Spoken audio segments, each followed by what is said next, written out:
Dear students, very good morning all. All are welcome to Corporate Accounting Classroom.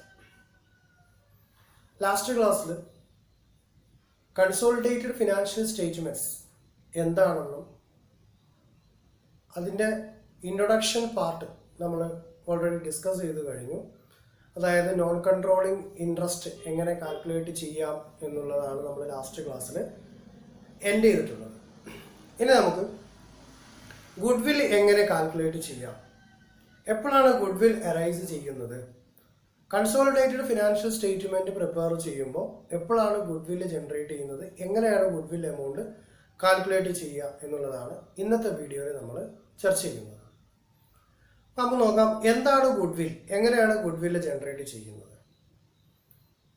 നമ്മൾ നേരത്തെ പഠിച്ചു കഴിഞ്ഞതാണ് consideration എന്ന് പറഞ്ഞത്. എന്താണ് കൺസിഡറേഷൻ എന്ന് പറഞ്ഞാൽ, consideration means something in return. ഇപ്പോൾ നമ്മൾ ഒരു സബ്സിഡിയറി കമ്പനിയിൽ നിന്ന് പാരന്റ് കമ്പനി സബ്സിഡിയറി കമ്പനിയുടെ മുഴുവൻ ഷെയറോ അല്ലെങ്കിൽ ഒരു സർട്ടൺ പോർഷനോ അക്വയർ ചെയ്യുന്നു. അപ്പോൾ അക്വയർ ചെയ്യുന്ന അക്വയറർ എന്ത് ചെയ്യണം, ഒരു സർട്ടൺ എമൗണ്ട്, ഒരു പ്രൈസ് അല്ലെങ്കിൽ ഒരു കൺസിഡറേഷൻ സബ്സിഡിയറി കമ്പനിക്ക് കൊടുക്കുന്നു. അപ്പോൾ ഇങ്ങനെ കൊടുക്കുന്ന എമൗണ്ട് സബ്സിഡിയറി കമ്പനിയുടെ അസറ്റ്സ് ആൻഡ് ലയബിലിറ്റിയേക്കാളും കൂടുതലാണെങ്കിൽ ആ എമൗണ്ടിനെയാണ് ഗുഡ്വിൽ എന്ന് പറയുന്നത്. ഇപ്പോൾ സബ്സിഡിയറി കമ്പനിയുടെ അസറ്റ്സ് ആൻഡ് ലയബിലിറ്റീസിൻ്റെ അല്ലെങ്കിൽ നെറ്റ് അസറ്റ്സ് എന്ന് പറയുന്ന വാല്യൂ ഒരു 50,000 റുപ്പീസ് ആണെന്ന് കരുതുക.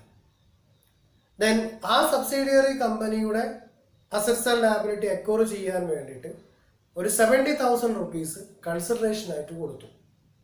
So goodwill is equal to consideration amount paid minus net assets acquired. Case number 1 ആണ്. അതായത് ടോട്ടൽ നെറ്റ് അസറ്റ്സ് എമൗണ്ട് എത്രയാണോ ഉള്ളത് അത് കൺസിഡറേഷൻ പേ ചെയ്ത എമൗണ്ടിൽ നിന്നും ഡിഡക്റ്റ് ചെയ്യുമ്പോൾ കിട്ടുന്ന ബാലൻസ് എമൗണ്ട് ആണ് ഗുഡ്വില്ലായിട്ട് ട്രീറ്റ് ചെയ്യുക. അപ്പോൾ ഇവിടെ ഗുഡ്വിൽ ജനറേറ്റ് ചെയ്യണമെങ്കിൽ കൺസിഡറേഷന് കൊടുത്ത എമൗണ്ട് കൂടുതലും നെറ്റ് അസറ്റ്സ് അക്വയർ ചെയ്തിട്ടുള്ള എമൗണ്ട് കുറവുമാണെങ്കിൽ മാത്രമാണ് എന്തുണ്ടാവുക, ഗുഡ്വിൽ എമൗണ്ട് ജനറേറ്റ് ചെയ്യുക. ക്ലിയർ ആണല്ലോ പറഞ്ഞത്. For acquiring assets and liabilities in a subsidiary, the parent company has to pay the price or consideration. The excess of consideration over the assets or liabilities acquired in a subsidiary company, that is called goodwill. നമുക്ക് 3 സിറ്റുവേഷനാണ് ഇതിനകത്ത് ഉണ്ടാവുക. അതിൽ മേജറായിട്ട് 2 സിറ്റുവേഷനാണ് എക്സാമിന് ചോദിക്കുന്ന area. എങ്ങനെയാണ് goodwill കാണുന്നത്, കാൽക്കുലേറ്റ് ചെയ്യുക എന്നുള്ളത് നമുക്ക് ചെക്ക് ചെയ്യാം. Calculation of goodwill. ഇപ്പോൾ ഈ ഫസ്റ്റ് 2 കേസാണ് മെജോറിറ്റി എക്സാമിന് ചോദിക്കാറുള്ളത്. 4 മാർക്സിൻ്റെ ഏരിയയിലാണ് ചോദിക്കുക കാൽക്കുലേഷൻ ഓഫ് ഗുഡ്വിൽ എന്ന് പറയുന്ന പാർട്ട്. ഓക്കെ, കേസുകൾ 3 എണ്ണം. 100% shares are acquired by the acquirer. അതായത് ഇപ്പോൾ ഒരു സബ്സിഡിയറി കമ്പനീൻ്റെ മുഴുവൻ ഷെയറും പാരന്റ് കമ്പനി അക്വയർ ചെയ്യുന്നു. Case number 1. Then case number 2, less than 100%, that means more than 50% and less than 100% share hold ചെയ്യുന്നു. അപ്പോൾ 100ൽ ഒരു 70% ഹോൾഡ് ചെയ്യുന്നു. ഇതാണ് കേസ് നമ്പർ 2. ഇവിടെ 100% സബ്സിഡിയറി കമ്പനിയുടേത്, 100% പാരന്റ് കമ്പനി അക്വയർ ചെയ്യുന്നു. Then case number 3, pre and post acquisition profit are given. അപ്പോൾ ഇവിടെ പ്രീ അക്വസിഷൻ അല്ലെങ്കിൽ പോസ്റ്റ് അക്വസിഷൻ പ്രോഫിറ്റ് ക്വസ്റ്റ്യനിൽ തരികയാണെന്നുണ്ടെങ്കിൽ എങ്ങനെയാണ് ഗുഡ്വില്ല് കാൽക്കുലേറ്റ് ചെയ്യുക. അപ്പോൾ ഫസ്റ്റ് കേസിൽ consideration amount then net assets and net liabilities are given, 100% shares are acquired by the acquirer. അപ്പോൾ കൺസിഡറേഷൻ എന്ന് പറയുന്ന എമൗണ്ട് തന്നിട്ടുണ്ട്, അസറ്റിൻ്റെയും ലയബിലിറ്റീസിൻ്റെയും എമൗണ്ട് തന്നിട്ടുണ്ട്, ദെൻ 100% ഷെയറും ഹോൾഡ് ചെയ്തു എന്നാണ് പറയുന്നത്. ഈ കേസിൽ എങ്ങനെയാണ് ഗുഡ്വില്ല് കാൽക്കുലേറ്റ് ചെയ്യുക. Goodwill is equal to consideration minus net assets acquired. Clear? Then how to calculate net assets acquired? Net assets acquired ഇത് എങ്ങനെ കാൽക്കുലേറ്റ് ചെയ്യാം? Total assets minus total liabilities assumed. നമ്മളെ ടോട്ടൽ അസറ്റ് അക്വയർ ചെയ്തിട്ടുള്ളത് എത്രയാണോ അതിൽ നിന്നും total liability assume ചെയ്തത് deduct ചെയ്യുമ്പോഴാണ് നെറ്റ് അസറ്റ്സ് അക്വയർ ചെയ്തിട്ടുള്ള എമൗണ്ട് ഫൈൻഡ് ചെയ്യാൻ വേണ്ടി പറ്റും. ദെൻ കൺസിഡറേഷൻ എമൗണ്ട് നമുക്ക് ക്വസ്റ്റ്യനിൽ തന്നിട്ടുണ്ടാവും. അപ്പോൾ ഈ കേസിൽ കൺസിഡറേഷൻ എമൗണ്ട് ക്വസ്റ്റ്യനിൽ തരേണ്ട ആവശ്യമില്ല. കാരണം എന്താ, 100% ഷെയറും എന്ത് ചെയ്തിട്ടുണ്ട്, അക്വയർ ചെയ്തിട്ടുണ്ട്. അപ്പോൾ എത്ര ഷെയർ ആണോ കമ്പനിക്ക് ഉണ്ടായിരുന്നത്, അതായത് സബ്സിഡിയറി കമ്പനിക്ക് എത്ര ഷെയർ ആണോ അതിൻ്റെ ഷെയർ ക്യാപിറ്റൽ എമൗണ്ട് എന്താണോ അത് ഫുള്ളായിട്ട് എന്ത് ചെയ്യേണ്ടി വരും, കൺസിഡറേഷൻ ആയിട്ട് കൊടുക്കേണ്ടി വരും. ഓക്കെ. ദെൻ സെക്കൻഡ് കേസിൽ എന്താ, less than 100%, that means more than 50, then 55, 60, 70, 75, 80, 85, then less than 100% എന്ത് ചെയ്തു, പാരന്റ് കമ്പനി അക്വയർ ചെയ്തു. അപ്പോൾ ഇവിടുത്തെ കേസിൽ കൺസിഡറേഷൻ എമൗണ്ട് സെപ്പറേറ്റ് നമുക്ക് തന്നിട്ടുണ്ടാവും. അപ്പോൾ ഇങ്ങനെ ലെസ് ദാൻ 100% ആയതുകൊണ്ട് സ്വാഭാവികമായിട്ടും നോൺ കൺട്രോളിങ് ഇൻട്രസ്റ്റ് അതിനുണ്ടാവും. അപ്പോൾ ആ നോൺ കൺട്രോളിങ് ഇൻട്രസ്റ്റ് എമൗണ്ട് നമ്മൾ ഫൈൻഡ് ചെയ്യണം. ഓക്കെ. ലെസ് ദാൻ 100%, ഇവിടെ നോൺ കൺട്രോളിങ് ഇൻട്രസ്റ്റ് ഇല്ല. കാരണം ഇവിടെ ഫുള്ളായിട്ട് എന്ത് ചെയ്തിട്ടുണ്ട്, പാരന്റ് കമ്പനി അക്വയർ ചെയ്ത് പോയി. അപ്പോൾ പിന്നെ ഇവിടെ നോൺ കൺട്രോളിങ് ഇൻട്രസ്റ്റിൻ്റെ ആവശ്യമില്ല. പക്ഷെ ഇവിടെ നോൺ കൺട്രോളിങ് ഇൻട്രസ്റ്റ് വരുന്നുണ്ട്. ഇപ്പോൾ ഒരു 70% ആണെന്ന് പറഞ്ഞാൽ 30% നോൺ കൺട്രോളിങ് ഇൻട്രസ്റ്റ് ആണ്. 80% എന്ന് പറഞ്ഞാൽ 20% നോൺ കൺട്രോളിങ് ഇൻട്രസ്റ്റ് ആണ്. അപ്പോൾ ആ നോൺ കൺട്രോളിങ് ഇൻട്രസ്റ്റ് കൂടി നമ്മൾ എന്ത് ചെയ്യേണ്ടി വരും, കൺസിഡർ ചെയ്യേണ്ടി വരും. അപ്പോൾ formula goodwill is equal to consideration amount paid plus non controlling interest minus net assets acquired. അപ്പോൾ ഇവിടെ ഇതുമായിട്ടുള്ള ഡിഫറൻറ്റ് എന്താ ചോദിച്ചാൽ consideration minus net assets acquired. പക്ഷെ ഇവിടെ എന്തുണ്ട്, ലെസ് ദാൻ 100% ആയതുകൊണ്ട് നോൺ കൺട്രോളിങ് ഇൻട്രസ്റ്റ് ഉണ്ട്. അപ്പോൾ consideration amount paid plus non controlling interest minus net assets acquired. ഇങ്ങനെയാണ് ഈ കേസിൽ ഗുഡ്വിൽ എമൗണ്ട് കാൽക്കുലേറ്റ് ചെയ്യുക. ദെൻ തേർഡ് കേസിൽ pre and post acquisition, that means pre acquisition profit and post acquisition profit are given. ഇത് രണ്ടും നമുക്ക് ക്വസ്റ്റ്യനിൽ തന്നിട്ടുണ്ടെങ്കിൽ goodwill is equal to consideration amount paid minus paid up value of shares. അതിൻ്റെ paid up value ഉണ്ടാവുമല്ലോ ഷെയർസിന്. അപ്പോൾ consideration amount തന്നിട്ടുണ്ടെന്നുണ്ടെങ്കിൽ fully എന്ത് ചെയ്തിട്ടില്ല, അക്വയർ ചെയ്തിട്ടില്ല എന്നാണ് അതിൻ്റെ മീനിങ്.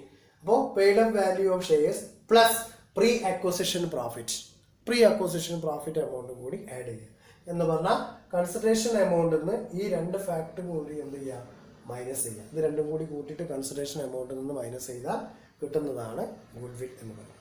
അപ്പോൾ ഇവിടെ ഒക്കെ എന്താണ്, നെറ്റ് അസറ്റ്സ് അക്വയർ ചെയ്തിട്ടുള്ളത് കൺസിഡറേഷൻ എമൗണ്ട് പേ ചെയ്തതിനേക്കാളും എന്തായിരിക്കും, കുറവായിരിക്കും.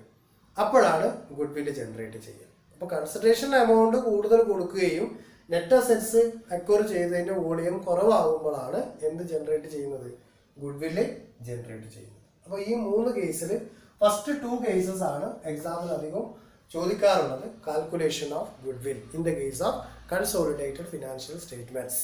അപ്പോൾ കൺസോളിഡേറ്റഡ് ഫിനാൻഷ്യൽ സ്റ്റേറ്റ്മെന്റ് വർക്കൗട്ട് ചെയ്യുമ്പോൾ എങ്ങനെയാണ് ഗുഡ്വിൽ എമൗണ്ട് കാൽക്കുലേറ്റ് ചെയ്യുക എന്നുള്ളത് ക്ലിയർ ആണല്ലോ.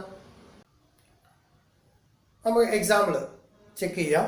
ഫസ്റ്റ് കേസിൽ 100% ഷെയർസ് ആർ അക്വയർഡ്. ഒരു ക്വസ്റ്റ്യൻ നമുക്ക് ചെക്ക് ചെയ്യാം. X limited acquired 100% shares of Y Limited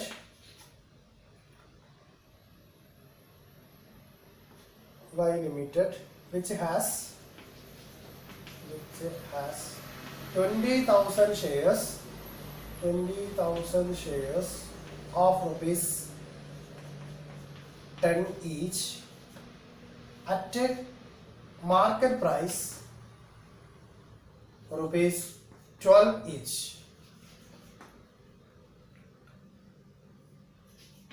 Assets at rupees 4 lakh. Liabilities at rupees 2 lakh. Then calculate goodwill. So the X Limited acquired 100% share of Y Limited which has 20,000 shares of rupees 10 each at market price of rupees 12. എന്ന് പറഞ്ഞാൽ 10 രൂപ വിലയുള്ള share ആയിരുന്നു 12 രൂപ കൊടുത്തിട്ടാണ് വൈയിൽ നിന്ന് X എന്ത് ചെയ്യുന്നത്, അക്വയർ ചെയ്യുന്നത്. മാർക്കറ്റ് പ്രൈസ് 12 ആണ്. അപ്പോൾ അത് കൊടുക്കണം. ദെൻ സബ്സിഡിയറി കമ്പനിയായ വൈ ലിമിറ്റഡിന്റെ അസറ്റ്സിന്റെ വോളിയം 4 ലാഖും ലാബിലിറ്റിന്റെ വോളിയം 2 ലാഖുമാണ്. അങ്ങനെയാണെങ്കിൽ കാൽക്കുലേറ്റ് ദ ഗുഡ് വിൽ. ഇപ്പോൾ ഇവിടെ 100% ആണ്. അതാണ് നമ്മുടെ കേസ്. നമ്മുടെ ഫോർമുല എന്താ? Goodwill is equal to consideration amount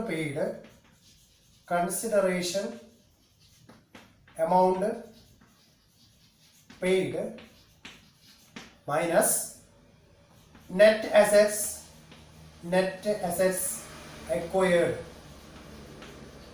assets acquired. Okay, consideration amount paid minus net assets acquired. ഇതാണ് നമ്മുടെ formula. Then calculate consideration amount paid. നോക്കാം, 20,000 ഷെയർസ് ഓഫ് ₹10 വെച്ചിട്ടാണ് കമ്പനിയുടെ വാല്യൂ. പക്ഷെ മാർക്കറ്റ് വാല്യൂ 12 ആയതുകൊണ്ട് 12 വെച്ചിട്ടാണ് എന്ത് ചെയ്യുക, അവരത് സെയിൽ ചെയ്യുന്നുണ്ടാവുക. അപ്പോൾ അത് നമ്മൾ ഫൈൻഡ് ചെയ്യണം. 20,000 into 12, that means 2,40,000. Okay, 2,40,000 ആണ് എന്ത് കൺസിഡറേഷൻ എമൗണ്ട് പേ ചെയ്തത്. ഇനി അസറ്റ്സ്, നെറ്റ് അസറ്റ്സ് ആണ്. Net assets acquired. Net assets എങ്ങനെ അക്വയർ ചെയ്ത എമൗണ്ട് എങ്ങനെ കാൽക്കുലേറ്റ് ചെയ്യാം? Total assets acquired minus total liabilities assumed. Total assets എത്ര? 4 lakh. Total assets 4 lakh. Then total liabilities assumed rupees 2 lakh. Okay, oh 2 lakh rupees കിട്ടി. Here 2 lakh. Oh, consideration amount 2,40,000 ഉം net assets amount 2 lakh. Then goodwill is equal to 2,40,000 minus 2 lakh. We'll get 40,000. So goodwill is equal to 2,40,000 minus 2 lakh. So 40,000. That is the first case. വളരെ simple ആണ്. അപ്പോൾ net assets acquire ചെയ്ത amount എങ്ങനെ find ചെയ്യുക എന്നുള്ളത് നമ്മൾ പഠിച്ചു വെക്കണം. അതുപോലെ കൺസിഡറേഷൻ എമൗണ്ട് ഇവിടെ മാർക്കറ്റ് വാല്യൂവും ബുക്ക് വാല്യൂവും തന്നിട്ടുണ്ടെങ്കിൽ മാർക്കറ്റ് വാല്യൂ ആണ് കൺസിഡർ ചെയ്യേണ്ടത് കൺസിഡറേഷൻ എമൗണ്ട് പേ ചെയ്തതിൻ്റെ കേസ്. ക്ലിയർ ആണല്ലോ ഒന്നാമത്തെ case. Then case number 2. less than 100% shares hold. അപ്പോൾ 100%നേക്കാൾ കുറവാണ്, ദെൻ മോർ ദാൻ 50% ഉണ്ടാവുകയും ചെയ്യും. അപ്പോൾ ഇവിടെ 100%നേക്കാൾ കുറവാണെന്ന് പറഞ്ഞാൽ ഇവിടെ എന്തുണ്ടാവും? നോൺ കൺട്രോളിങ് ഇൻട്രസ്റ്റ് ഉണ്ടാവും. അപ്പോൾ നമ്മൾ അതൊന്ന് ഫൈൻഡ് ചെയ്യണം. ഒരു ക്വസ്റ്റ്യൻ ചെക്ക് ചെയ്യാം. P Limited purchased 70% shares of Q Limited. The issued capital of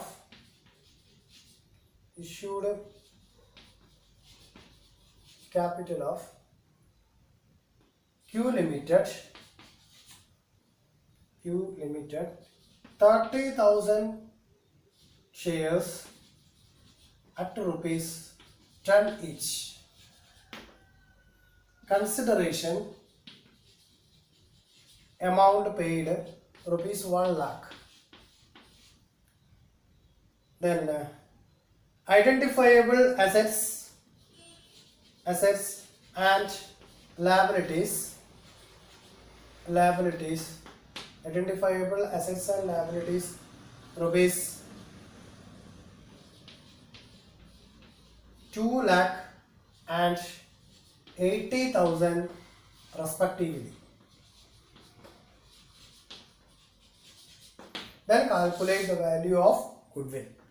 അപ്പോൾ പി ലിമിറ്റഡിന്റെ 70% share, P limited 70% share Q ലിമിറ്റഡിൽ നിന്നും പർച്ചേസ് ചെയ്തു എന്ന് പറഞ്ഞാൽ അക്വയർ ചെയ്തു. ദെൻ ക്യൂ ലിമിറ്റഡിന്റെ share capital strength 30,000 shares of ₹10 each വെച്ചിട്ടാണ്. കൺസിഡറേഷൻ പേ ചെയ്തിട്ടുള്ളത് 1 lakh ആണ്. അസറ്റ്സിന്റെയും ലാബിലിറ്റിന്റെയും വാല്യൂ, അസറ്റ്സ് 2 lakhും ലാബിലിറ്റി 80,000 ആണ്. Then calculate goodwill. Then goodwill is equal to, the case number 2 ആണ്, കാരണം less than 100% ആണ്. So goodwill is equal to consideration amount paid plus non-controlling interest minus net asset acquired. ഇതാണ് നമ്മുടെ formula. Case number 2. Consideration amount paid plus non controlling interest minus then net assets acquired. ഇനി ഇതിൽ question തന്നിട്ടുള്ളത് check ചെയ്യാം. അത് 70% മാത്രമേ എന്ത് ചെയ്തിട്ടുള്ളൂ, അക്വയർ ചെയ്തിട്ടുള്ളൂ. അപ്പോൾ ആ എമൗണ്ട് നമ്മൾ എന്ത് ചെയ്യണം, ഫൈൻഡ് ചെയ്യണം. ഇവിടെ ഈ നോൺ കൺട്രോളിങ് ഇൻട്രസ്റ്റിൽ എമൗണ്ട് എന്ത് ചെയ്യാനുണ്ടാവും, ഫൈൻഡ് ചെയ്യാനുണ്ടാവും. ഓക്കെ, കൺസിഡറേഷൻ എമൗണ്ട് ഇവിടെ ഓൾറെഡി പേ ചെയ്തിട്ടുണ്ട്. എത്ര? 1 lakh rupees ആണ് കൺസിഡറേഷൻ എമൗണ്ട്. അപ്പോൾ നോൺ കൺട്രോളിങ് ഇൻട്രസ്റ്റ് ആണ് ഇതിന് ഫൈൻഡ് ചെയ്യേണ്ടത്. ബാക്കിയുള്ളതൊക്കെ ഇവിടെ ക്വസ്റ്റ്യൻ അവൈലബിൾ ആണ്. അപ്പോൾ നമ്മൾ കാൽക്കുലേറ്റ് ചെയ്യണം. നോൺ കൺട്രോളിങ് ഇൻട്രസ്റ്റ് എത്ര? 30,000 into 100, that means 3 lakh. 3 lakh into 70% acquire ചെയ്തിട്ടുണ്ട്. അപ്പോൾ remaining 30%. So 30 divided by 100 will get 3 into 3 9. So 90,000, 30%. Okay, അപ്പോൾ നമുക്ക് 90,000 ആണ് നോൺ കൺട്രോളിങ് ഇൻട്രസ്റ്റ് എന്ന് കിട്ടി. കൺസിഡറേഷൻ എമൗണ്ട് ഇവിടെ അവൈലബിൾ ആണ് 1 lakh. Then net assets acquired കണ്ടുപിടിക്കണം. Net assets acquired is equal to total assets rupees 2 lakh minus liabilities assumed 80,000. So net assets acquired 1,20,000. Okay, അപ്പോൾ നമുക്ക് net assets acquired കിട്ടി, non controlling interest കിട്ടി, then consideration amount ഇവിടെ available ആണ്. ഇനി എന്ത് ചെയ്യാം, ഇത് ഫൈൻഡ് ചെയ്യാം. Goodwill. So goodwill is equal to consideration amount pay ചെയ്തിട്ടുള്ളത് 1 lakh plus non controlling interest rupees 90,000 minus net assets acquired 1,20,000. So 1,90,000 minus 1,20,000. We will get 70,000 as goodwill. Okay, 1,90,000 ആണ് non controlling ഇൻട്രസ്റ്റും അതുപോലെ consideration എമൗണ്ടും കൂടി. ഇതിൽ നിന്ന് net assets acquire ചെയ്തിട്ടുള്ളത് 1,20,000 ആണ്. Deduct ചെയ്തു, will get 70,000 as goodwill. Okay, അപ്പോൾ നമ്മൾ കേസ് നമ്പർ 2ഉം കേസ് നമ്പർ 1ഉം വർക്കൗട്ട് ചെയ്ത് കഴിഞ്ഞു. അത് ഫോർമുലയിൽ ചെറിയൊറ്റ മാറ്റമേ ഉള്ളൂ. ലെസ് ദാൻ 100% ആണെങ്കിൽ നോൺ കൺട്രോളിങ് ഇൻട്രസ്റ്റ് എമൗണ്ടും കൂടി ആഡ് ചെയ്തിട്ട് വേണം എന്ത് ചെയ്യുക, നെറ്റ് അസറ്റ്സ് എമൗണ്ട് ഡിഡക്ട് ചെയ്യാൻ. അപ്പോൾ ഗുഡ്വിൽ ജനറേറ്റ് ചെയ്യുന്നത് കൺസിഡറേഷൻ എമൗണ്ട് കൂടുതലും then net assets acquired amount കുറവുമാകുമ്പോഴാണ് ഗുഡ്വിൽ ജനറേറ്റ് ചെയ്യുക. Is it clear? Thank U.